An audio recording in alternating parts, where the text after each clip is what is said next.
reveal the truth. Stay on target. It's over 9,000! What, 9,000? With great power comes great responsibility. There's only one God, man. And I'm pretty sure he doesn't dress like that. Cha cha cha cha cha cha cha cha. Are you singing your own danger music?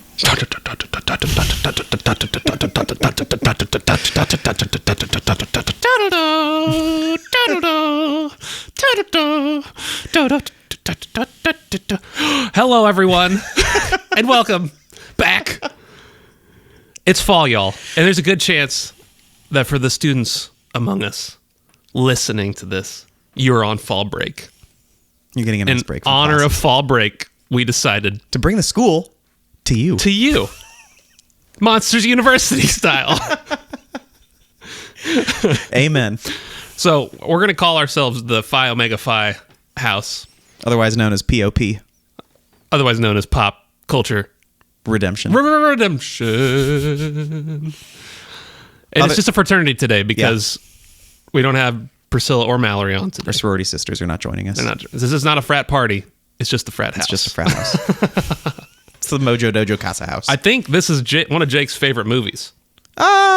It's a pretty good one. I've been wanting to do this one for a while. Yeah, you've been hyping it for a while. So, Priscilla and I watched it a couple weeks ago, and weeks? Wow, months. Where is this year gone? oh my goodness. And just got to the end of it like we have to talk about this. Yeah, and I agree. I've actually never seen it until prepping for this pod. Wow. So that was exciting. Someone's and I have not a Pixar 9 fan. points. 9 points I could talk about. We're probably not going to get through all of them in like full discussion mode. Oh, no. There's a good chance I'm going to rapid fire at the end though. So stick around for that. It'll be pretty special. Are we just going to dive in? Do we have anything else we got to like say? Dude, nailed it. All right, let's keep going. You're killing it. I'm killing it. I'd hope after. Oh, actually, there is something we're saying. What? Today is our 75th episode. Really? Yes. I didn't even know It's our that. 75th episode. Oh my gosh. We even numbered the kinda crazy. folders in the Google Drive and I didn't even recognize it. Look at there it is, 75, Monsters University. So thanks to everybody who has stayed with us since the beginning or joined us anywhere along the way. That is wild It's kind of crazy. to see the backlog of how many movies we've actually know, done. man. And episodes. And yet done we've some other still not done Star Wars. things. That seems on you a little bit. Someone whispered in my ear recently that we're going to do Lord of the Rings before we do Star Wars. Yeah, Like, that that's- was Jesus, not me. That's kind of crazy. Mm-hmm. But hey, Looking forward to that. It's gonna be Jesus great. does unexpected things. Yes, he does. We'll explain that more whenever we actually get to those episodes in 2 months. But yeah, All right, let's dive into Monsters University. Monsters U. MU. Phi Omega Phi. What was their Omega? Roar, what was Omega, their- Roar. No, what was no their? That's right. There was Roar, Omega, Roar. But what was their? Okay, Uzma Kappa. Uzma Kappa. Uzma Kappa, eh? Hey, oh hey there. There's obviously lots to talk about. There's always lots to talk about. If we didn't believe that, we wouldn't have a podcast. Yeah, and I have 9 points. So I think as I watched through this movie, a lot of what struck me on a lot of these points revolves around the body of Christ and understanding our strengths and weaknesses and our place in it and being okay. Uzma Kappa. Being okay with that and living into our God-given strengths. Yeah. And accepting with grace our weaknesses and not being jealous of others' strengths and gifts. Recognizing oftentimes we can, instead of appreciating and acknowledging what God has given to us and entrusted to us as far as our passions, our gifts, our personality, we can often instead look at what we don't have and be Absolutely. I don't have an ashamed awesome of that, tan to jacket. be regretful of that. Well, I mean, you could. That's the other reason that Jake and I knew it was fall, is because he's I wearing- got the tan jacket out and I've got the flannel. and got the flannel. It's fall, y'all. How do you know we're worship leaders? Well, you are. I'm not anymore. Well, actually, You are in heart. yes, that's true. Anyways, and so a lot of my points revolve around that. I think the first one I'm going to make is I thought a lot about as Mike and Sully journey together and move beyond being, I won't call them enemies, but Frenemies. yeah, they're in Friend competition. enemies, They're in competition against one another from the start. And recognizing as they start to work together, just seeing the production of their labor together reminded me of Ecclesiastes that talks about two are better than one because they have a greater return on their labor. And I also thought about this, the 1 + 1 doesn't always equal 2. Oftentimes 1 + 1 equals 4 or 5 Yeah, I saw that in your or notes. 6. What in the absolute world do you mean by that? So it's like me and you being on the podcast together make a podcast that's 4 times better than what one of us could do on our own. It's like this multiplication of when you have strengths and weaknesses that come together and complement one another in a team. It's not an addition, it's a multiplication. So it's not girl math, it's Jesus math. it's God math. It's God math. I just learned last week what girl math was, so I'm still trying to wrap my head around that. Yes, it's that. Yeah, it's that kingdom heaven math. It's team-based math. It's community math. It's me plus you doesn't just equal like whatever both of us could do on our own, the sum total of that. But it's me plus you when we're in teamwork and we're working together well. It multiplies. But Connor, 1 × 1 is still 1. I know. And that's where the metaphor breaks down. Your math is not mathing. You always find the hole in my metaphor. So my point is that I think it's a beautiful picture.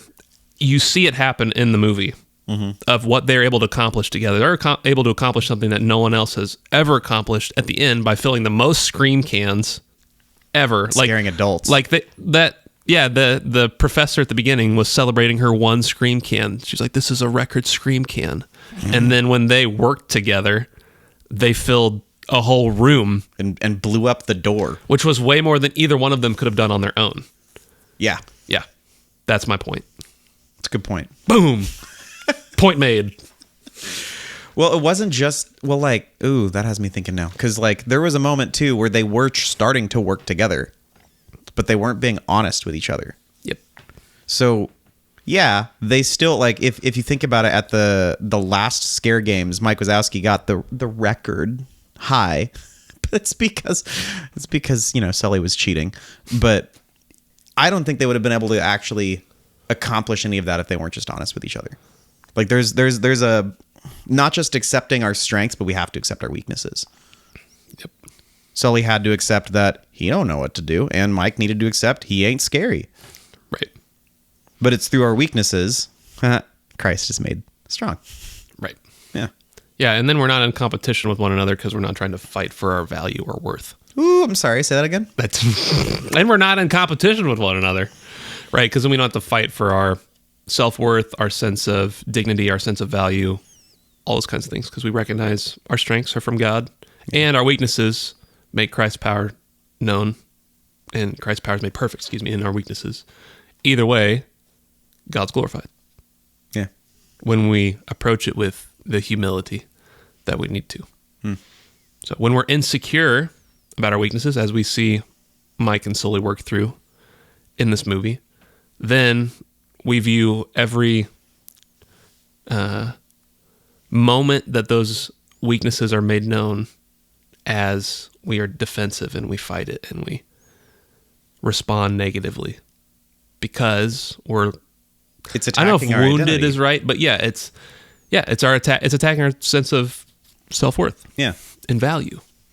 And so, of course, we're going to respond poorly when that happens. But when we're able to work through that with the Lord, in community with others, and being honest about not just our weaknesses, but also our strengths and coming into recognition of that, then we're able to, as what Paul talks about, think of yourself with a sober mind. Yeah. I was just thinking about that. That one and in Philippians 2, when he says, think of others as better than yourselves. I think the common misconception there is we have to, what because I'm guilty of this. what I tend to do when I'm not in a healthy place is when I hear think of others as better than yourselves, I invert it to think of myself as less than others. That's not what he's saying. Because Paul would not write, in other places, think of yourself and like have a sober, like think of yourself in a sober mind, have an honest and accurate opinion of yourself, and then say, treat yourself like trash. Yep. Like it's understanding our identity. And whenever we act out of the identity we have, then our every challenge doesn't become a fight for our lives, literally. Because if I don't pass my semester at Scare University, like in my Scare major, then I'm not worth it. Well, if I'm not actually fighting for my identity, then all of a sudden there's a little bit more freedom because I'm not listening to the fear of what happens if I fail. Mm-hmm. And I think that also then flips it around to with the Philippians 2.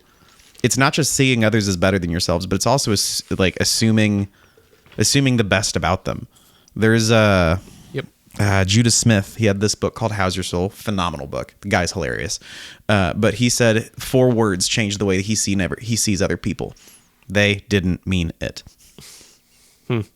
Even if you're like absolutely certain they're doing something just because they're mad at you, they didn't mean it. It helps you understand that, or it helps me understand like, oh, or even because even with Randall, right? Oh, he's just acting out of his own insecurity. Oh, he has his own struggle with his identity. Mm-hmm. If I'm not too busy fighting with my identity, I can see that someone else is fighting with theirs. Yeah. Give me like 90 seconds. Might be 3 minutes. See what happens. Okay, there's a book. Set the timer? Yeah, set the timer. Okay, hold on. Okay. Oh, what? And go. All right. So there's a book. I don't remember the author. It's called Freak Factor. I can see his face. Anyways, it talks about strengths and weaknesses. And his argument is you cannot have the strength and eliminate the weakness. It comes with both. So the example I like to use is I'm tall. Therefore, when I'm up in front of people teaching or doing something, I can write on the top half of the whiteboard, no problem. That's my strength. My weakness is the bottom half of the whiteboard, rough. It's rough. It's rough because I got to bend down. I got to like crank my arm, and then I'm writing sideways and the words are trailing bottom right. You can picture this in your brain. So what can I do in that instance? I can write on the top, but I can't like eliminate the weakness, or I eliminate the strength. Yeah. You have to have both. Yeah. And so as we look at these characters, and we look at we look at the characters in the movie, but we also think about in our own life the strengths that God has given us. There are corresponding weaknesses. Yeah, and it's really cool. And it's really cool in the book. He does one chapter where he's like, "Here's a list of strengths. Mark all the things that you think you have a strength in." And then the next chapter, he's like, "Here's a list of weaknesses. Mark the things that you have showed me that weaknesses." And then in the next chapter, what he had done is he'd made them like polar opposites. And then he's like, fill out this chart with what you answered in the previous 2 chapters. And you see oftentimes the strength and the weakness, you marked the same box. That's crazy. And you're like, oh, so instead of focusing on eliminating the weakness, you focus on leaning into the strength and then surrounding yourself with people who are strong where you're weak. And instead of trying to change yourself, you change the environment around you to adjust to your strengths. How long was that? It's a minute 48 seconds. Minute 48, baby. It was not 90 seconds. I know, but I was in the window. You stretched it a little bit. I mean, you did have 10 seconds of contribution in there, but I still went over. Oh my goodness. No, like even the example in the movie, like Mike Wazowski, not scary. Yep. But because he's not scary, he knew how to make other monsters scarier. Yeah. Sully, not smart. Well, he's very scary. But he's insanely scary. Yeah.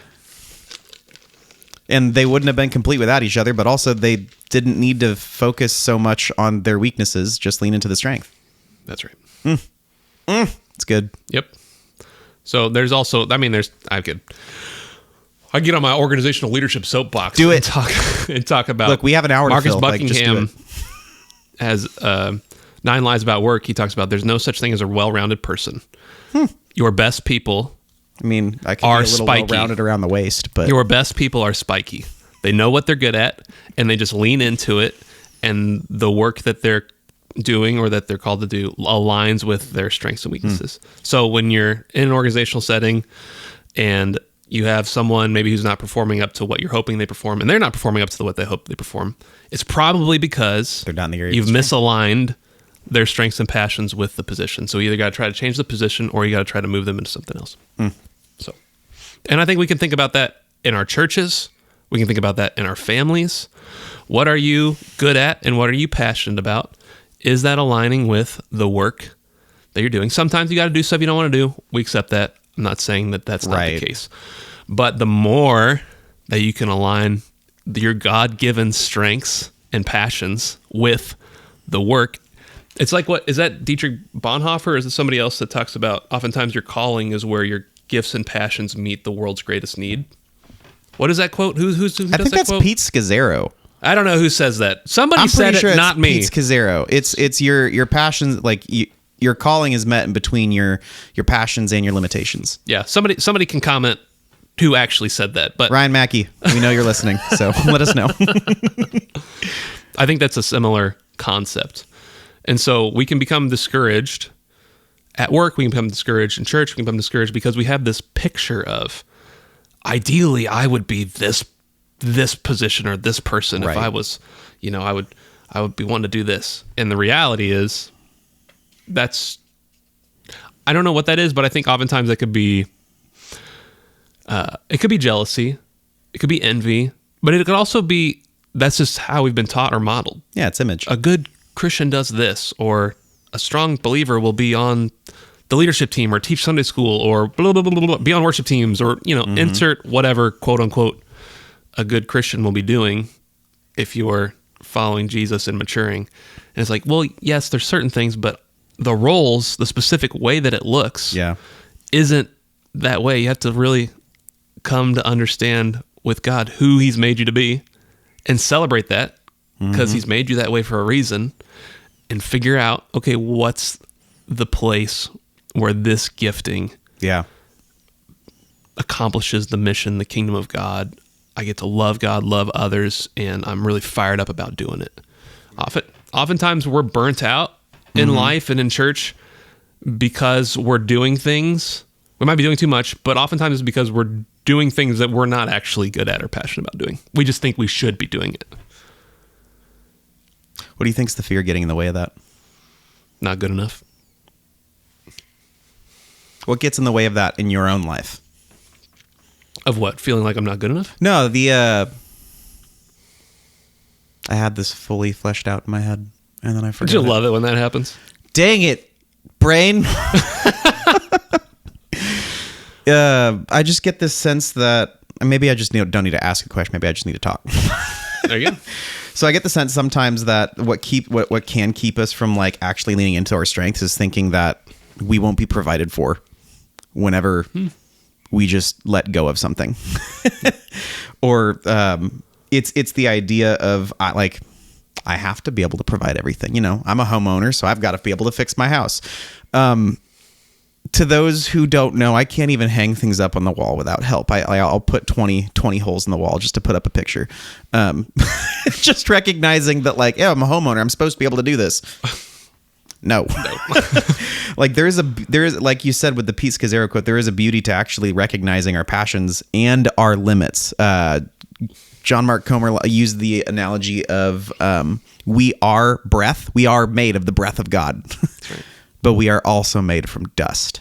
And I think, at least in my own life, what'll keep me from wanting to lean into what he's given me is the fact that I don't know if he'll provide. I don't know if he's going to show up if I, let something go and lean into something else. And it just got me it's just reminded me that God really sustains whatever we give him.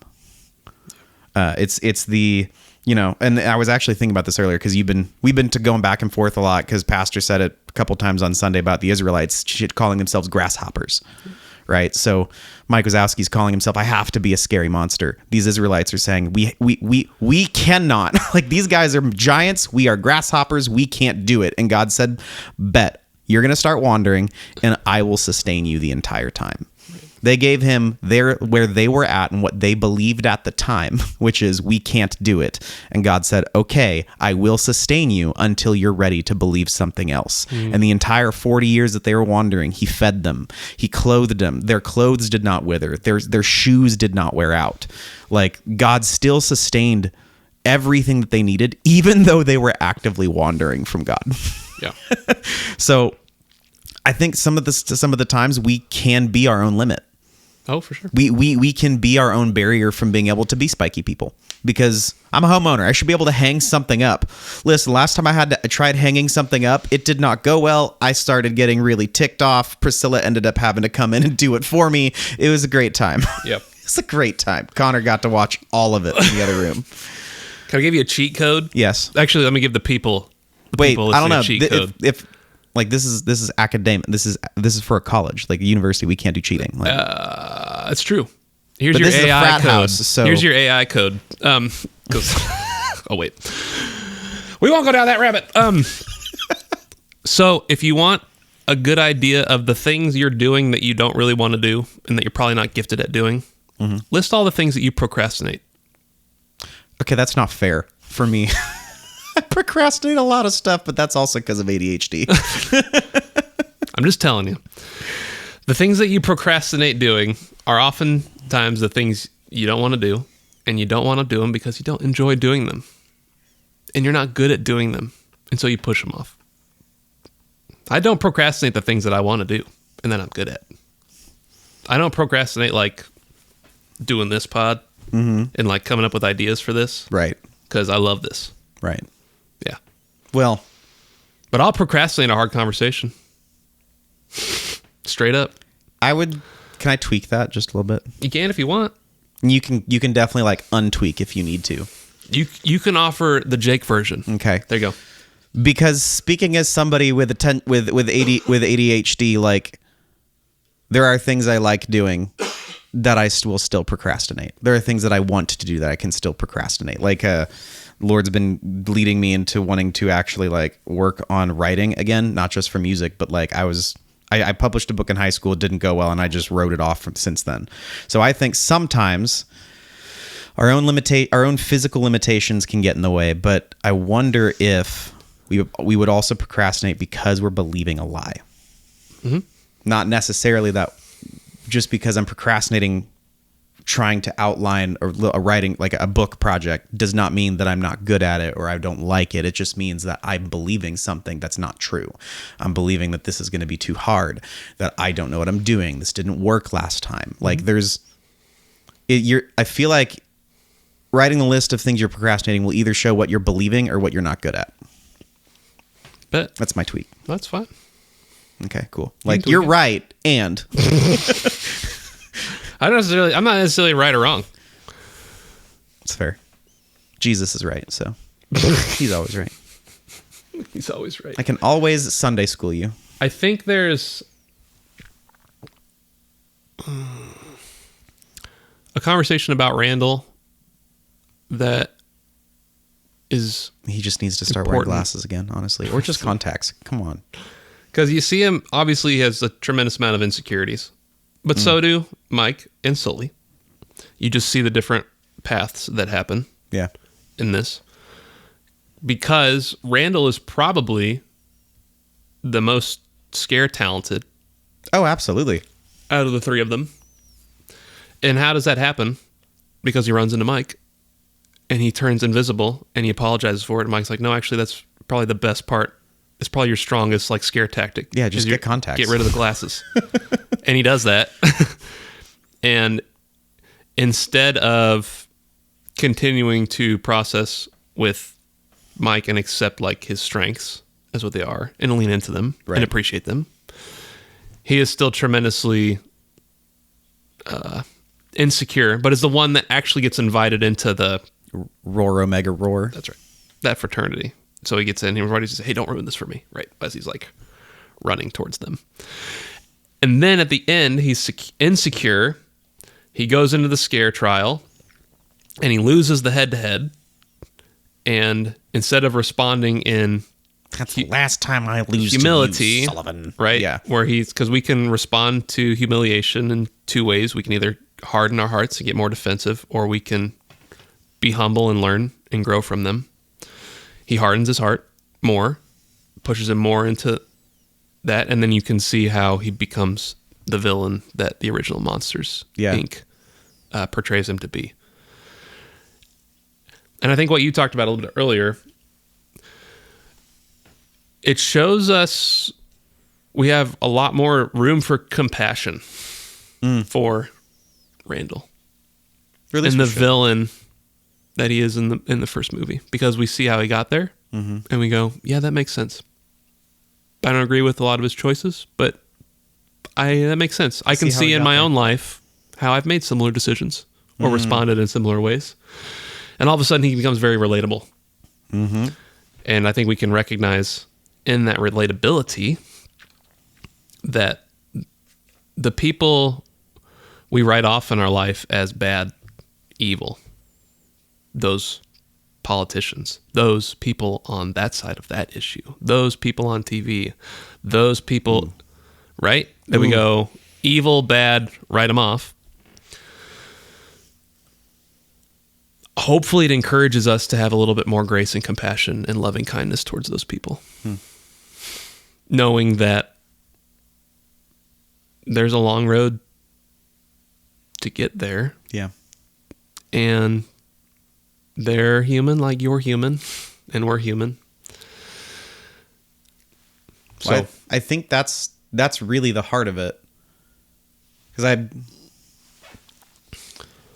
not gonna lie. Priscilla and I had McDonald's the other night wow. because Cool.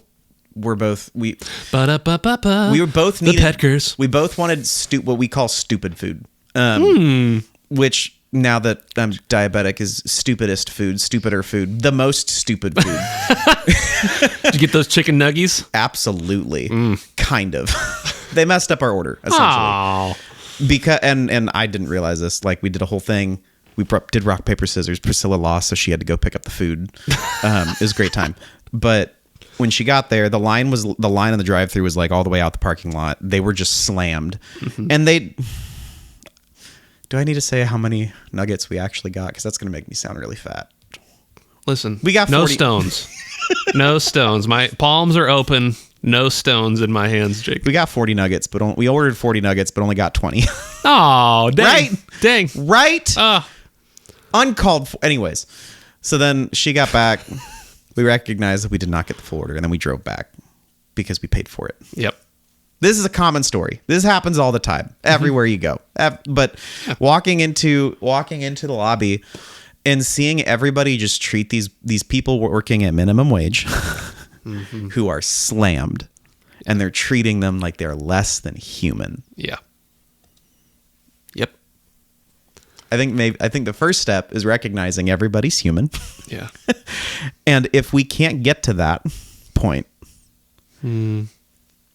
I think that's where we need to do a little soul searching. Yeah. Because if I can't see the person on the TV, or the person on the opposite party, or the person who cut me off on the highway, or the person who didn't give me all of the nuggets that were going to make me fat, like, if I can't see that person as a human, then I probably struggle with seeing myself as a human. If I can't give grace to someone else, I probably am struggling to give grace to myself. If I'm struggling to forgive someone else, I probably can't forgive myself. So, like, if we are going to start seeing somebody like Randall Boggs, that's such a weird last name. If we're going to start seeing Randall as, well, he's not a human, as a lizard, Yeah. not an enemy, we have to be able to see ourselves accurately too. Yeah. We just have to. The way we treat ourselves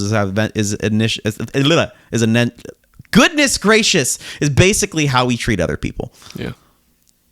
So I think that's probably like a good red flag. If you can't see the humanity in somebody else's flaws, you need to take an accurate view of yourself. And you can't see the humanity in your flaws. Yes. Good luck seeing it in other people's flaws. Exactly. Yeah. Yeah. I'm reading, what book is that? Authentically You by Joyce Meyer. Ooh, that sounds good. God's already wrecked me. I'm only 3 chapters in. Like, gosh, Well, dang you're it. probably going to stop at 4 chapters and pick up your 30th book. Like, but the 2 greatest commandments. Second one, love your neighbor as yourself. as yourself. Right. This happened yesterday. I was driving I visited my sister in Lincoln, Nebraska. We're driving downtown. We're just leaving after getting some lunch. Downtown Lincoln, and I turn a corner, and all of a sudden there's this lady in the middle of the street, like blocking our car. I was like, What? this is weird. She's like kind of smiling, whatever, laughing, and I'm like, hey, what's going on? So I kind of like, I didn't know if my sister knew her or or if she thought we were somebody else, or she wanted I don't know. So I like roll down one of those. We're driving by, like, hey, what's going on? And she's just like livid, just like raging at the world, like just seemed not quite all there mentally. I was like, this is weird. And she like kind of like stormed off, but as she's like storming off, raging, she throws her cup of water into my car and just douses. Thankfully it was water and not like beer or Acid. whatever it could have been. Yeah. Or a gun. You know, like I'm like very thankful this could have escalated. That's wild. And just like stormed off, and I was like, what? And so, but just recognizing that moment, like I felt God's grace in that moment to be like, man, I feel really bad, and I feel like I hurt for her, rather than like walling up and getting mad at this lady for cussing me out for no reason and dousing me and my sister in my car randomly with a whole bunch of water. But I'm thankful for the spirit in that moment. Probably also thankful you didn't fully roll down your window. Oh, it was all the way down. Oh, snap. The window was all the way down. There's probably a lesson to be learned in there too. But just the compassion and recognizing God's grace towards me and towards her, and what Jesus talks about, like you love your enemies and you pray for those who persecute you. When God continues to like transform our hearts and our minds to have the heart of Christ, to have the mind of Christ, that we are more readily able to, even in the intense moments, respond in that kind of posture of, man, I really feel for that person. I don't know what's going on in her life. Obviously things are not good. Yeah. And to like pray for that person. Yeah. I was like, you know what she meant for evil? Like, I'm joke's on her, because I'm about to pray for her. Well, and like from an outside like bystander, I wonder if you would have been able to get to that place as quickly and readily as you were without the insane amount of soul searching you've done in this last year. Right. Yeah, I don't think I would have responded that way Probably not. a few years ago. And maybe depending on the day too, like if that would have happened when I was like more tired and other things were going on in my life, Right. I might have responded Differently. Yep. Mm-hmm. And so I don't tell that story to be like, look at me, but to be able to, that came in my mind as we talk about Randall now, and it just happened yesterday, so I'm still thinking about it. The car's probably still drying, so. Is when the Randalls in our life, when that happens, God help us respond with not just humility, but compassion and grace and loving kindness. And we don't know what's going on, but we can assume that they're probably wounding us out of their own woundedness. Hurt people. Because The wise that's what we words. do as well. Justin Bieber. Nailed it. So, yeah, that was wild. My sister and I were like, what? I was like, well, we'll never forget this moment. Bring some shampoo, like, while you're in there. That's a different meaning to drive-by baptism. It's obnoxious. I hate you. That's ridiculous. I got another point. Do it. You have many other points. I got so many Dude, points. we're only on 2 out of 9. I know. But I've kind of worked some other points in there. We've been moving well. How long have we been going for? About 30 minutes. Okay. Great. I just don't want to go like 4 hours. You know, It's about to be a part 2. it's about to be this podcast is about to be longer than the movie. You're going to wreck my whole schedule for the rest of the year. I want to. We've talked about this a little bit, but I want to make it very clear. I reject the phrase, you can be anything you want to be. I do. I reject it. It's not in this movie, but it's rejected in this movie. Yes. Also, but there's a phrase that we like to say as people, at least in the United States. You can be anything you want to be. And I reject that. I understand the heart behind it. Yeah, they want to make sure that you don't feel like you can't be who you want to be. Yeah, but I want to tweak it too. You can be exactly who you were made to be. You can be who you were meant to be. That's my redeem in Christ. Because we see it in Mike specifically. I mean, we see it in a few characters, but we see it really in Mike because Mike really wants to be a scarer. He really wants to be scary. Really wants to be a scarer. And he's a bowling ball. Bowling balls are not scary. And he's not a scarer. He's not. And he tries his hardest the whole movie to be a scarer. And he's not. And I think there's a lot of us in a lot of different areas of our life, we can look and go, I've been trying my hardest to be fill in the blank. And it's just not happening. And sometimes we need the persistence to push through. But sometimes we're doing things that God's not calling us to do. And he hasn't made us to do. And it's that like insecurity that we've already talked about. It's the jealousy. It's the whatever it is that we keep pursuing that thing. You know, you and I as worship leaders, we've seen this when people that think that they're called to do worship ministry. It's like, honey, I know you say that God gave you that song, but you just need to give it back. I want to quite go all the way there, but that's sorry, hilarious. that's a Tim Hawkins. I know you can give it all the way back, but it's just oftentimes people will, want to be on worship team, audition to be on worship team, and they just don't have the talent for it, and they obviously don't have the passion to practice and to grow. In it, and it's just conversations of, this isn't what you're gifted at. There are things that you are gifted at, and I want to help you discover those things and plug in and serve God either in this church, in this community, whatever, in the way that you are made to, that's going to give you life. But this isn't one of those things. This ain't it. That's right. That's right. Because we look at like Psalm 139, great 24 verse Psalm. It's a comfort to know that God knows us. He searched us. Not only that, but he also has made us exactly who we are. He has plans for us. He knit us together in our mother's womb. Like he knew us like before we were, as we were formed in the depths of the earth. Like we have been created for a purpose, for a reason. Yes, to love God, to love others, of course, but there's also very specific ways that we get to live that out. Yeah. And we've been designed to do it that way, right? And oftentimes life is this journey of figuring out what those things are and what those things aren't. Yeah. One door closes, another one opens. That phrase, right? Something, you have an opportunity that you realize, oh, we're the body of Christ. We each have our own function.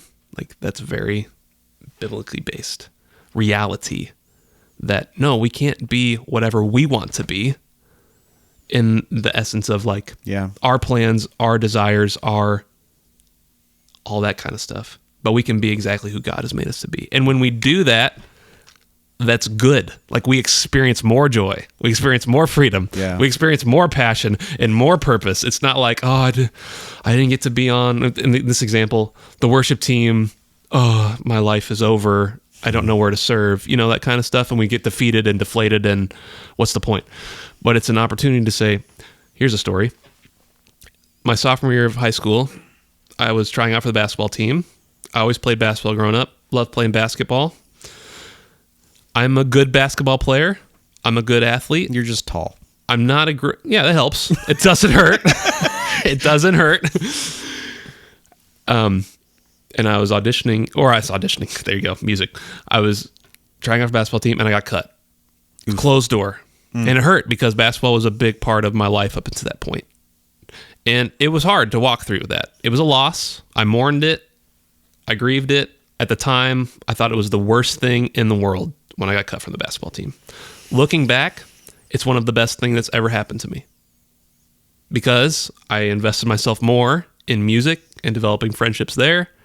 In high school, I became a drum major of the marching band, learned a ton about leadership, directing music, all that kind of stuff in those 2 years. And that is what, like that moment, getting cut from the basketball team, that closed door opened this whole other side that I got to invest in more and to push more into, and I was actually good at it, and I was actually gifted at it. And turns out I liked it a lot more than playing basketball. And so that's like a short story of recognizing, again, you can be who you're made to be. And when we discover those things together, we do it. And I've talked a lot. Do you have anything you want to say? I've said a lot. Well, I on think this point. that also a part of that process is recognizing that sometimes chasing after the wrong thing becomes part of the process. Mm-hmm. Like it becomes redeemable. Because in this situation with Mike Wazowski, in trying and working his entire life to be a scarer, mm-hmm. did he learn that he was meant to help other scarers be better? Yep. If he hadn't have tried chasing that, it wouldn't, like, he would have never realized that. So when that door is closed, mm-hmm. don't be ashamed. Oh, for sure. Because what I'm sure that in your situation, you brought a lot of things you learned from trying to be a better basketball player into music and leadership and everything. Yep. Like, it's all part of the process. For sure. There is no time wasted. Mm-hmm. There is only time learned. Right. And I still enjoy playing basketball. Until it didn't enjoy you and broke your ligament. I still play. I still like it. It's still my favorite. It's good recreation, but it wasn't something that God was calling me to invest myself in to the level that I would have if I would have made that team, because he was calling me to invest myself in other things, right? That I needed to have the space and the margin to do, and I would not have had the space and the margin to do that if I was focused on basketball. Yeah. Yep. But again, like you said, it's a hard process. It's hard to go through those. I think as not just Christians, but as people that love people, it's a loving thing to do to celebrate what people are good at. And it's a loving thing to do to bring up, hey, I think you're like investing yourself in this, and I don't think you actually enjoy it, or I don't think you're actually passionate about it, or I don't think you're actually gifted in it. Jamie Winship, what's your joy club? And here, right. Yeah. I think about it a lot with young people, because you're young people. You're developing and you're trying to discover who you are and who you're made to be. And young people, spoken like an old person. I know. It's because I'm 32, y'all. I'm 32. The kindest thing that we can do is to be honest with sincerity and love, not out of anger, not out of spite, but grace with love and truth. Right. There's another story that comes to my mind. When I was in college, maybe you all had something similar in your music school. When I was at North Park, they had something called Sophomore Conference, which is sophomore year. Everyone in the music department, their sophomore year, would go through kind of like juries are at the end of your senior year, music jury, where you do your performance and juries you at the try end to of every decide if you're semester. or your senior recital. Recital. It's like that, but for sophomores. And essentially it was this moment of, it's like this bridge point where it's like either you're good enough to continue and we think you're gifted in this to do the full program, or we're going to cut it off here.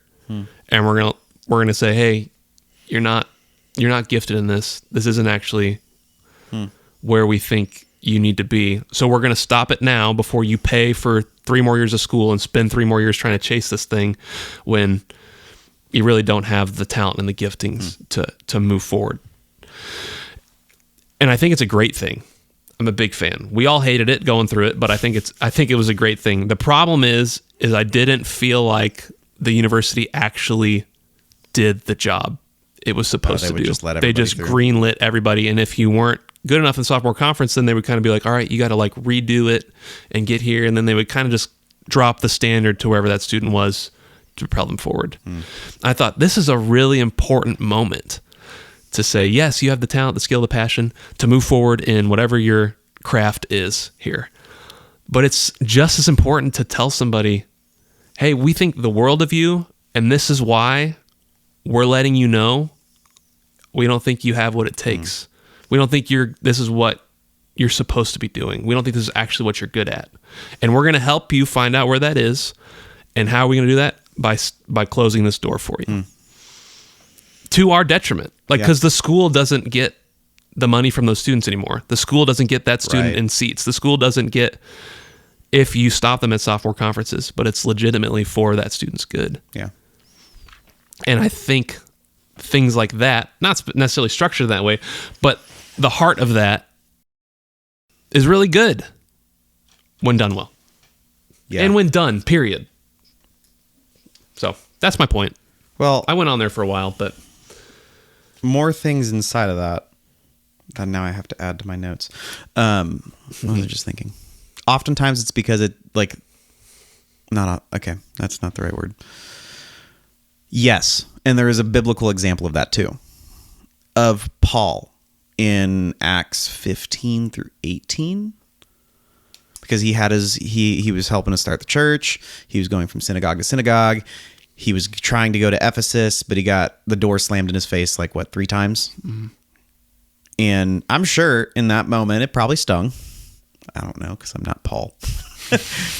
But then he went to Corinth and he met Priscilla and Aquila. And he discovered the ability of church planting inside of local businesses and inside people's homes. And it grew farther and greater than what it was before. Because Central didn't have that for the music department, but they had something in the ministry department. It wasn't like a you're in or you're out, but they had something called sophomore seminar where the entire point of the class is, do you know what you're getting into when you're getting into ministry? So it's not like the end of the semester is like, okay, you cannot continue. It's we've given you all the information. Now you know what you're getting into. This is not going to be an easy job. Do you recognize that? Yes? Okay, cool. If you're still crazy enough to move on, then we accept you into, upperclassmen and the ministry department. Yeah. And that was very, very helpful. Yeah. It was really helpful to because I think I felt called into ministry before. I went in, I think my original major was worship arts, but then I switched to worship arts as a minor because I saw the people who had to take Greek and Hebrew, and I saw their mental health deteriorate while taking those classes. And I decided I wanted nothing to do with that. So I switched over to music. But I've always felt like I'd always felt called into ministry, but it wasn't until I got there and started reading this is a lot. You have to carry the burden of people's souls. That's ministry. Yeah. It's not just preaching. It's not just teaching or singing songs on Sunday. Sometimes I could see in another life how that would have helped me completely close that door. Is just being shown hey, this is everything that you're actually committing to. Are you in? Yeah. I didn't take the first out, so clearly I had to keep going. It's a complimentary out. You can't take it. You can't take it. You can't take it. I think with this conversation too, understand the power of moments, especially in discipleship. Say more. So when we're talking about these door open, door closed moments where we can speak loving truth into people's lives, into each other's life, into our kids' life. I don't have any kids, but those of you that have kids, your child, our kids' life, into those that God is calling us and we are pouring into, and not just leading, but loving and serving, all those things. All right. To everyone, maybe I should just say there. Yeah, and then stop making to exceptions. The birds. Stop it. Stop. Understand the power moment in the discipleship, because I was impacted by Mike opening scene. He gets into the room with the professional scarer, sneaks in. That scare doesn't come out. Then he comes out of the room. Everybody's like, oh, and then the scarer's like, I didn't even know you were in there. And he could have gone one or two ways. He could have freaked out at him, but instead he said, good job, man. That's impressive. And he put his Monsters U hat, MU hat on him. And that moment sealed Mike wanting to be a scarer and Mike wanting to go to MU. Yeah. The power of that moment. And we have those moments in our life. We can look back. I remember, I was just talking with my sister about this. I can remember in 8th grade, one day before band started in our middle school band, my teacher came over. I played saxophone. Teacher came over. We were talking about something, and then she said, "You're really good at this." And I was like, "Thanks." I don't even remember her name. I see her face. I don't remember her name. It's like, "You're really good at this." Wow, thanks. That's a nice little pick me up. 8th grade. Middle school's already hard enough. 7th grade, Amen. whatever. I think it was 7th grade. Doesn't matter. And then she said, if you like really applied yourself at this, you could get scholarship money for this. Like, you go to school and have a lot of it paid for. You could make money as a musician. And I was like, what? I didn't even know that was a thing. And it opened this whole world of possibility to me that I didn't even know was there. One moment. That's the power of loving truth, right? That's a positive truth. The other moment I've already shared, getting cut from the basketball team. A power moment. What's a moment that comes to you in your life, Jake? It's a powerful You're just moment. activating my trap card I did. because this is exactly what Jesus has been teaching me. Here we go. Because Hop on that Holy Spirit train, there's buddy. so many moments I couldn't even. I don't even know where to begin. The first one that came to my mind was when I was still wrestling with the call to ministry, and I was out at a conference in Colorado, and like a youth conference in Colorado, and they did the slightly irresponsible thing by taking 250 students to the top of Pikes Peak and then saying, "Go off on your own and answer some questions. We're not going to keep track of you." Bad idea. But while I was there, just looking out at God's creation, and I was trying to wrestle with, because my dad and I were having this spout, because the common conception about pastors is that you make absolutely nothing, and so how are you supposed to be able to provide for yourself and all this other stuff? And I was just already wrestling with that, and I don't even remember any of the questions that were on the thing I was supposed to answer in the session. But I remember looking out and hearing, for one of the first times in my life, I actually heard God's voice, and he said, "Look at the trees. If I can take care of them, I can take care of you." And I think now that I'm going in this is Jake's soapbox. This is where I'm starting to fill notebooks about this. Get it? The most crucial thing that any follower of Jesus can ever do is keep track of those moments and set them up as an altar in our lives. And I don't just mean an altar where we're slaughtering a cow to cover our sins. I mean the Abrahamic. What's the word there? That's right. You got it. Abrahamic? Yeah, covenant. The Abrahamic style of altar, the Mosaic style of altar, where it's, I met the Lord here, so I'm going to stack up these stones to remind myself and anybody who asks me that that's where I met the Lord. I'm basing all of this. This is what I'm actually working on writing about. Is the act of building altars in our lives, because life moves too fast to actually make anything permanent these days. So the best thing that we can do is just find a spot where we notice that we met the Lord, and stack some stones to remind ourselves every time we go by that that's where I met the Lord. I'm basing all this off of Joshua 4, because Joshua 4, the Israelites are finally done saying, "We're just grasshoppers. We can't take these giants." And they walk through the Jordan River. Actually, halfway through, when the Jordan River dries up, Joshua takes some stones, stacks them in the riverbed. I don't even they can't, when the river went back over, how are they seeing that? These must have been some pretty big stones. I don't know. Or at least whenever wouldn't it just wash? I don't know. Either way, while the river was also still dry, God through Joshua commanded to each of the tribal leaders to grab a stone and take it with them to where they were camping and setting up the altar there to remind them. And so that when their children ask, "What do these stones mean to you?" Not just giving facts, not going to go down that soapbox, that they could say, "This is where we met the Lord." If we practice the act, not just of building a spiritual practice, but the act of building it. So if I want to build a practice of prayer in my life, yes, actually having a fully functioning practice of prayer and getting up at the same time or saying the same prayer at the same time in the evening, that is wonderful. That is great.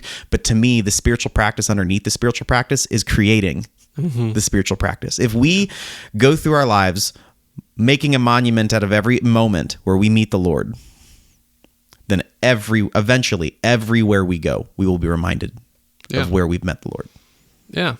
And I think recognizing too, we have the privilege. It's a privilege to be essentially messengers, but to like speak truth in people's life that God's going to use for good. That God's going to use to pivot like moments. And people will look back and go, hey, when Jacob told me that really opened my eyes to this that I didn't see before. When Connor told me that, and not to feel pressure about those moments, but to step into them. When you see something that you're like, and you feel the Spirit kind of nudge you, hey, you should celebrate what that person's doing. Like, just mention that you noticed how great they were at that. You know, how good they were at that. That not only is that like a great opportunity just to love somebody, but God very well, that might be a turning point in their life, and you have no idea. You got no idea. We could be a part of stacking other people's altars. When we're walking in the Spirit and walking in truth and walking in love. Yeah. So, and to recognize too, because all those things can be true about like the positive affirmations, but it can also be true about being honest about saying, hey, I don't think this is for you. Like, I don't think this is your thing. And I'm committed to you. And I'm telling you this because I love you, not because I want to tell you this, but because I love you and I want what's best for you. And I want to help you get into a place where like you're really good at what you're doing and you love doing it. Because either you're not very good at this, or it's very obvious you might be good at it, but you don't like doing it. And you think you should like doing it, but you don't. And that's okay. I'm going to help you find ways you are in the liberation. I actually had that happen to me a couple weeks ago. Really? Sort of. In my role, I'm just a communications person at my church, which is fine. Yeah. I always thought I was going to be a worship pastor doing music, and that opportunity was not taken away from me. That season ended. And being at this church in this role for the last year, a couple weeks ago, like, because I'm the communications guy, so I do the announcement videos, I do social media, website, all this other stuff. And just one of the ladies from the worship team that was sitting in front of me that week just turned around and told me, I can tell this is good for you. Not you're good at this. I'm like, yes, she also said that. And other people have said that. And like, for the most part, when people have said that, I've just kind of brushed it off because, one, I'm still struggling to believe that I can be a good communicator, and two, it's not my greatest passion. But to just have her turn around and just say, I can tell this is good for you. I don't think I'm ever going to forget that. Yeah. Like, no. It's just honest about people's experience of us in love. Absolutely. All right, what do you think? Rapid fire mode here? How you feeling? Yeah, let's hit some rapid fire. We only hit like what, 3 points, maybe 4? 4. It's some. Can I rapid fire response? Sure. Yeah. Rapid fire. I'll be your first responder. Oh, God help me. What is that supposed to mean? Listen, you got a lot of gifts, brother. Medical attention is not one of them. Hey, me and Needles are on speaking terms at least now. That's true. They are. My sister's saying that I needed to be diabetic so that we could get sibling tattoos, and I'm still not with her on that. Okay. Ephesians 4:2, be completely humble and gentle, be patient, bearing with one another in love. I'm going rapid fire. Mike and Sully are able to join forces and recognize each other's strengths and weaknesses once they work through their own insecurities and weaknesses. AKA, they become a little humble. Then they're like, oh, I'm not very good at this, but he is. Can I rapid fire response? That was my rapid fire. It's hard to work with someone else when you're too busy fighting yourself. Boom. There you go. Boom. When we see strange and weird, God sees talented and uniquely qualified. Specifically about the 4 frat brothers. How they were outsiders with incredible niche abilities. Rapid fire. Think you missed a couple times on that. To that I say amen. English is a weakness of mine if you haven't figured that out yet. God uses the weak to shame the strong. Uzma Kappa winning it all. I mean, they kind of cheated at the end, but like the rest of the instances. Take it easy on Grandpa. That's right. Hey there, oh there, hi there. What else? Winning at the cost of honesty doesn't feel like winning. It feels like corruption. The devil is a liar. James 1. No, 1 John 1. If we claim to be in fellowship with God but we walk in darkness, we lie. And the truth of God is not in us. Winning using the tactics of the enemy, Satan, is not winning. It's sin.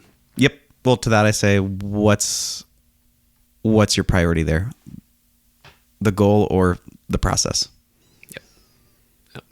So, I can say more. Do it. Say it. I say with... What do I say with this?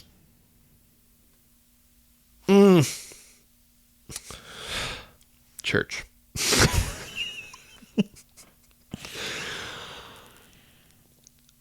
Winning using the tactics of the enemy is not winning.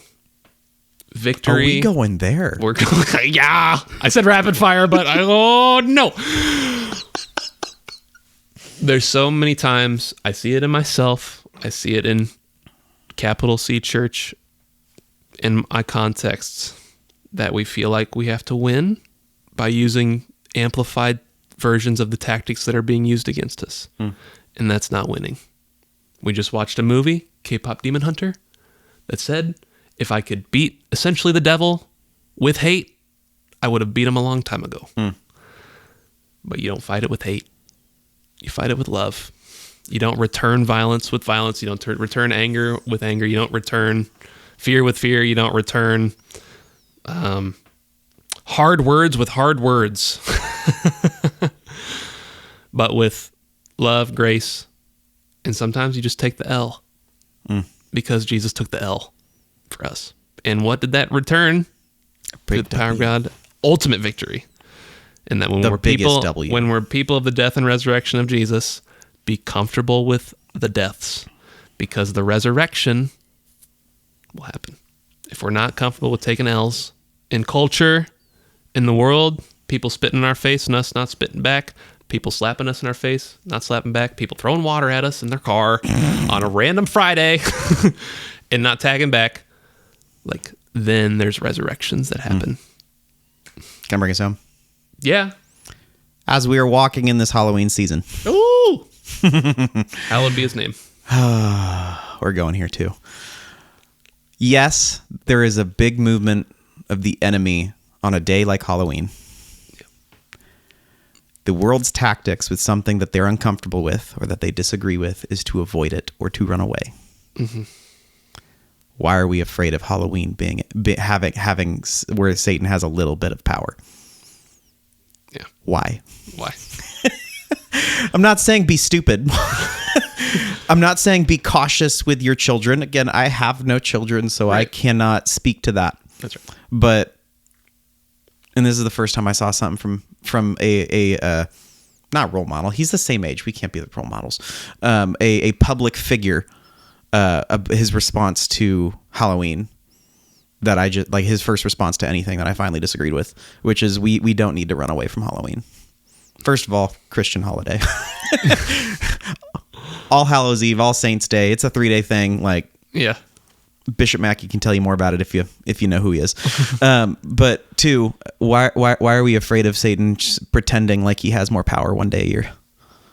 We don't need to use the tools of the enemy of isolation. And so as we are getting closer and closer to Halloween, remember that we are walking in the power of the Holy Spirit, the power that triumphs over the grave, the power that can use what the enemy means for evil for his ultimate glory. Yeah. So, because this is coming out, we have 1 week before Halloween? I don't know. We have a weekish. A weekish. So, follow your own convictions, absolutely. Because I still will say that if partaking in a holiday like Halloween distracts you from your identity in Christ, then it is something that, yes, you may need to take out.